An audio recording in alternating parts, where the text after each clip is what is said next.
Chapter 7. Round and round a steadily descending spiral, while I counted 170 steps, we went, going deeper into inky blackness. Finally, when I had begun to grow giddy with the endless corkscrew turns, we arrived at a steeply sloping tunnel floored with smooth black and white tiles. Down this we hastened until we traversed a distance of 100 feet. Then for a single length we trod a level path, and began to ascent as steep as the first decline. "Cautiously, my friend," the Frenchman warned in a whisper, pausing a moment while he fumbled in the pocket of his jacket.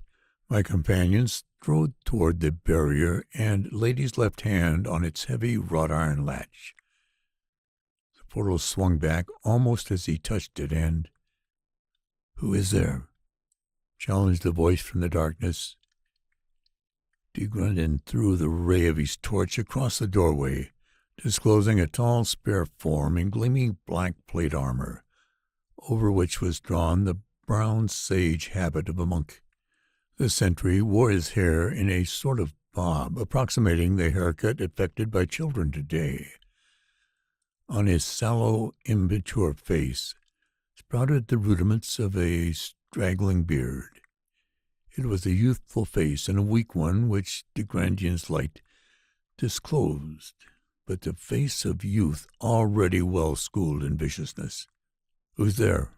the fellow called doubtfully in a rather high, effeminate voice, laying a hand on the hilt of a heavy broadsword dangling from the wide brass-studded baldric looped over his cassock.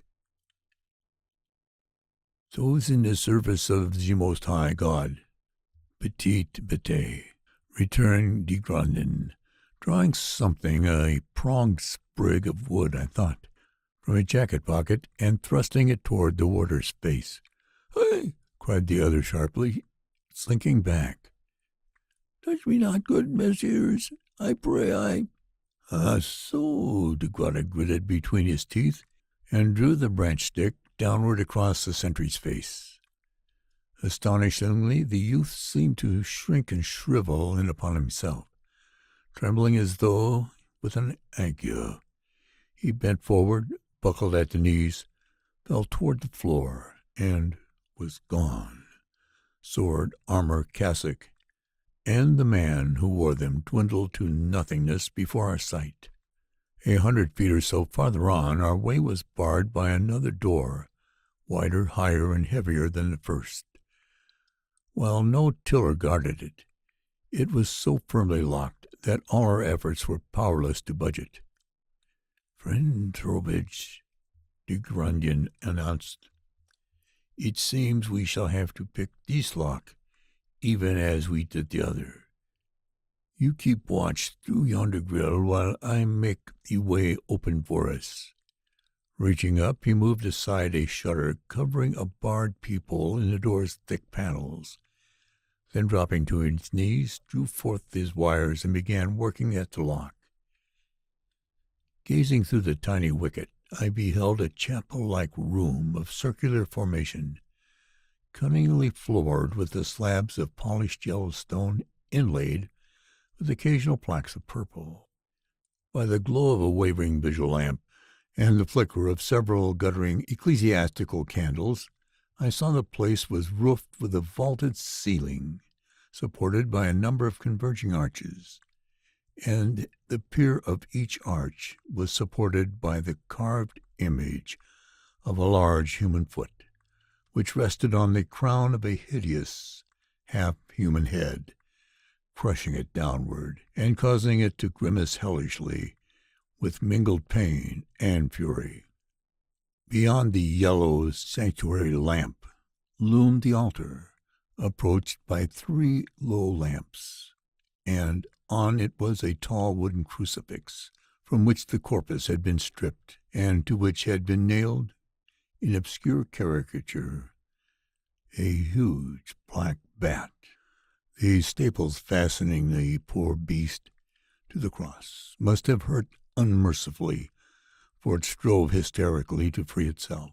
Almost sickened at the sight, I described the scene to de Grande as he worked at the block, speaking in a muted whisper.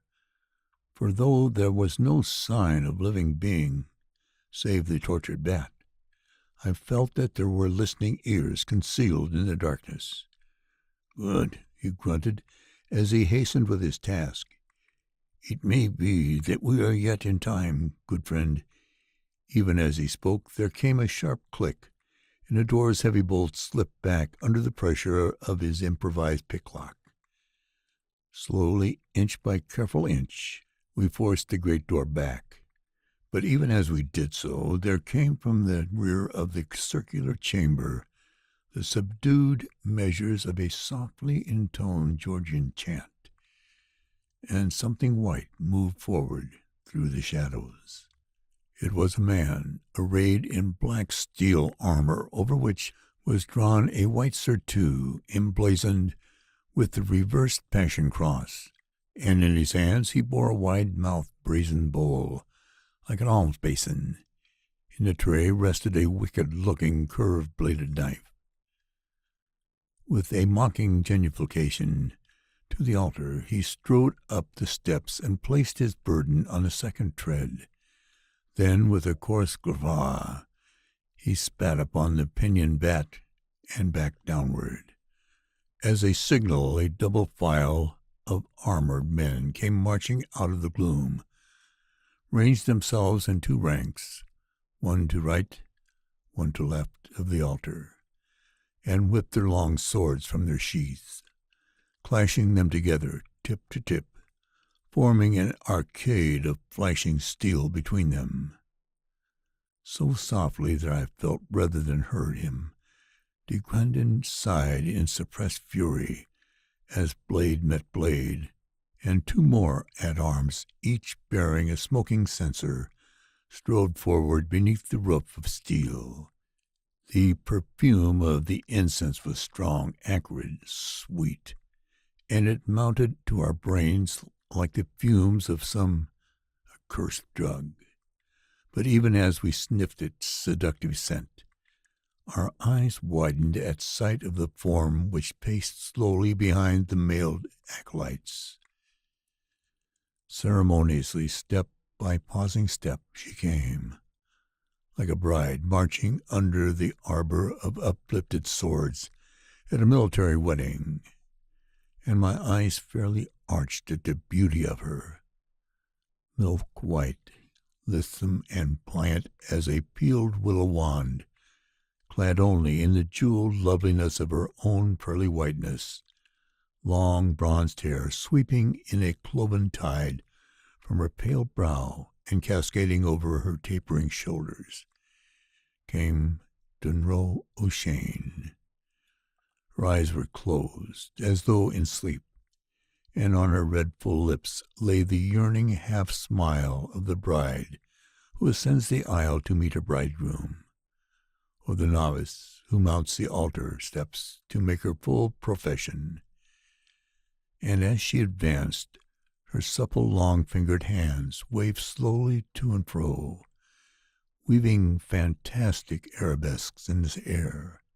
"Hail, Cytherea, queen and priestess and goddess!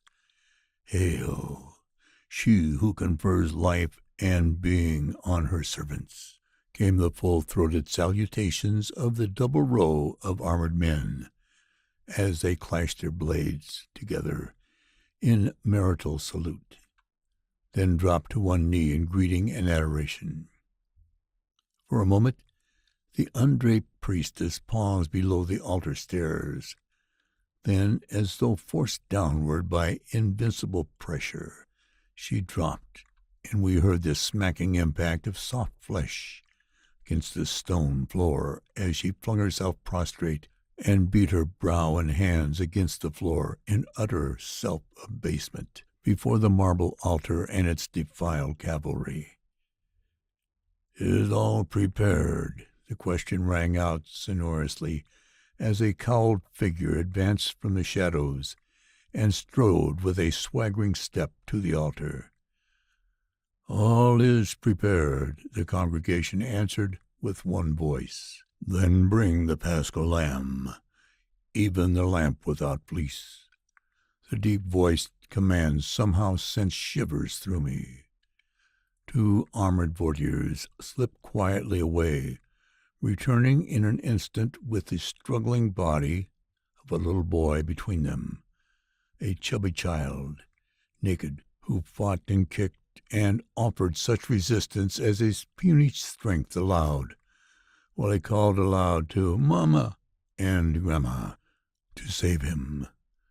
Down against the altar steps the butchers flung the little man.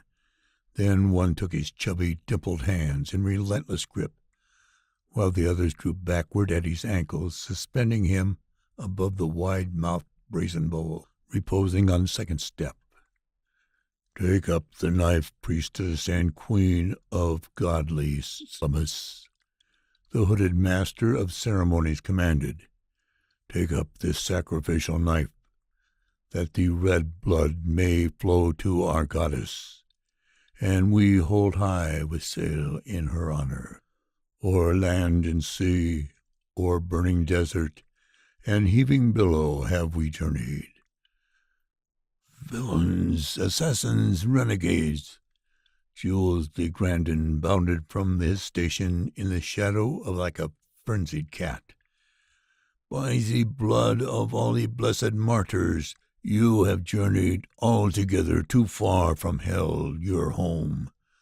Ah, interlopers, rasped the hooded man. So be it. 3 hearts shall smoke upon the altar instead of one. By God, nothing shall smoke but the fires of your endless torture, as your foul carcasses burn ceaselessly in hell.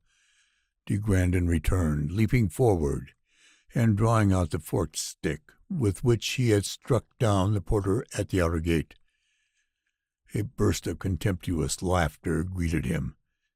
Thinkest thou to overcome me with such a toy? The cowled one asked between shallots. My warder at the gate succumbed to your charms. He was a poor weakling. Him you have passed. But not me. Now, die. From beneath his cassock he snatched a long, 2-handed sword, whirled its blade aloft in a triple flourish, and struck directly at de Grandin's head. Almost by a miracle, it seemed, the Frenchman avoided the blow, dropped his useless sprig of thornwood, and snatched a tiny, quill-like object from his pocket.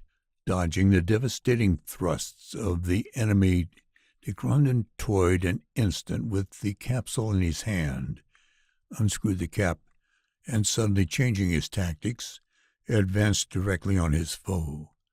Ah, monsieur from the fires, here is fire you know not of, he shouted, thrusting forward the queer-looking rod and advancing within reach of the other's sword. I stared in open-mouthed amazement, poised for another slashing blow with his great sword. The armed man wavered momentarily, while an expression of astonishment, bewilderment, finally craven fear overlapped his lean, predatory features. Lowering his sword, he thrust feebly with the point, but there was no force behind the stab. The deadly steel clattered to the floor before he could drive it into the little Frenchman's breast. The hooded man seemed growing thinner. His tall, spare form, which had bulked a full head taller than de Grandin a moment before, seemed losing substance, growing gradually transparent, like an elderly morning fog slowly dissolving before the strengthening rays of the rising sun. Behind him, through him, I could dimly spy the outlines of the violated altar and the prostrate woman before its steps. Now the objects in the background became plainer and plainer. The figure of the armored man was no longer a thing of flesh and blood and cold steel overspread with monk's habit, but an unsubstantiated phantom, like an oddly shaped cloud. It was composed of trailing, rolling clouds of luminous vapor, which gradually disintegrated into strands and floating webs of phosphorescence, and these in turn gave way to scores of little nebulae of light, which glowed like cigarette ends of intense blue radiance. Then where the nebula had been were only dancing, shifting specks of bright blue fire, finally nothing but a few pinpoints of light, then nothing, like shadows thrown of forest trees when the moon is at her zenith. The double row of men-at-arms stood at ease, while de Grandin battled with her champion. Now their leader gone, they turned and scuttled in panic toward the rearward shadows, but Jules de Grandin was after them like a speeding arrow. "Ah, renegades," he called mockingly, pressing closer and closer. "You who steal away helpless little boy babies from the arms of their grandmothers, and then would sacrifice them on your altar. Do you like the feast Jules de Granton brings? You who would make wassail with the blood of babies. Drink the draught I have prepared, fools, mockers at God. Where now is your deity? Call on her. Call one Cytherea. By God, I fear her not." As it was with the master, so it was with the underlings. Closer and closer de Grandin pressed against the struggling mass of demonized men, before his advance like ice when pressed upon by red-hot iron. One moment they milled and struggled, shrieking for aid to some unclean deity. The next they were dissolved into nebulous vapor, drifting aimlessly a moment in the still air, then swept away to nothingness. "And so, my friend, that is done," announced de Grandin, matter-of-factly, as he might have mentioned the ending of a meal. "The crutches, Mademoiselle O'Shane, friend Trowbridge. Come, let us seek her clothes. They should be somewhere here." Behind the altar we found Dunro's night-robe and negligee lying in a ring, just as she had shrugged out of them before taking up her march between the upraised swords. Gently as a nurse attending a babe, the little Frenchman raised the swooning girl from her groveling posture before the altar, draped her robes about her, and took her in his arms. A wailing cry, rising gradually to an incensed roar, echoed and reverberated through the vaulted chamber, and de Grandin thrust the unconscious girl into my hands. "Mon Dieu!" he exclaimed. "I did forget. Le petit garçon." Crouched as close to the wall as he could get, we found the little lad, tears as surprisingly sighs streaming down his fat cheeks, as his little mouth opened wide and admitted wail after broken-hearted wail. "Hola, my little cabbage, mon brave soldier." De Grandin soothed him, stretching out his hands to the weeping youngster. "Come with me, come. We shall close you warmly against the cold and pop you into a bed of feathers, and tomorrow morning we will return you to your mother's arms." Panting under my burden, for she was no light weight, I bore Dunro O'Shane up the long, tortuous flight of steps. "Morphine is indicated here, if I do not mistake," de Grandin remarked as we laid the girl on her bed. "But we haven't any," I began, only to be checked by his grin. "Oh, but we have," he contradicted.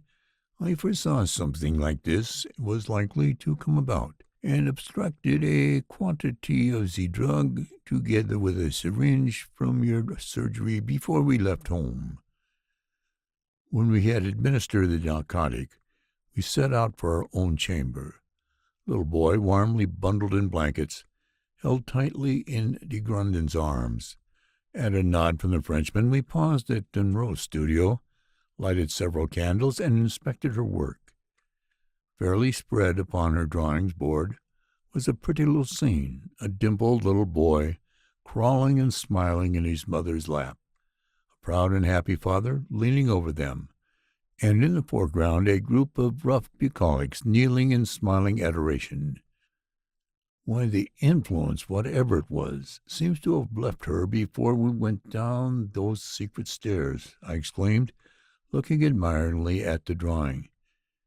Do you say so? de Grandin asked as he bent closer to inspect the picture. Look here, if you please, my friend. Bringing my eyes within a few inches of the board on which the Christmas scene was sketched, I saw so faint it was hardly to be found unless the beholder looked for it. Another picture, lightly sketched in jerky, uneven lines, depicting another scene, a vaulted chapel with walls lined by armed men, two of whom held a child's body horizontally before the altar, while a woman clothed only in her long trailing hair plunged a wicked curved-bladed knife into the little one's body, piercing the heart. Good Lord! I exclaimed in horror. Precisely, agreed Jules de Grandin. The good Lord inspired talent in the poor girl's hand, but the powers of darkness dictated that sketch. Perhaps I cannot say for sure.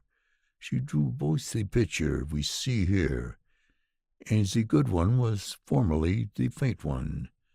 But when I overcame the wicked ones, the wicked scene faded to insignificance, and the pleasing one became predominant. It is possible, and nom de nom. What now? I demanded as he turned a conscious, smitten face toward me and thrust the sleeping child into my arms. La Chevriche, the bat! He exclaimed.